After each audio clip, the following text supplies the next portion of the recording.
tikusnya makan daging beku sakit lah. Masak dulu, daging itu dimasak, bumbu dimakan.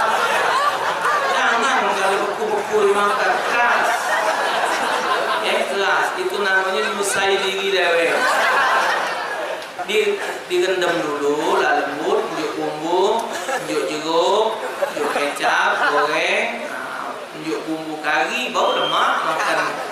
Daging itu kalau daging bekunya tuh daging sapi atau daging ayam halal, cuman hati-hati nyingok harganya.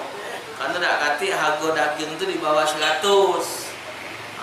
Jadi nak hati-hati kalau dagingnya. Kalau daging tulang tuh ya mungkin 90, 80, 90. Tapi kalau yang daging baca 100. Kalau dia dijual 50.000 daging bagus.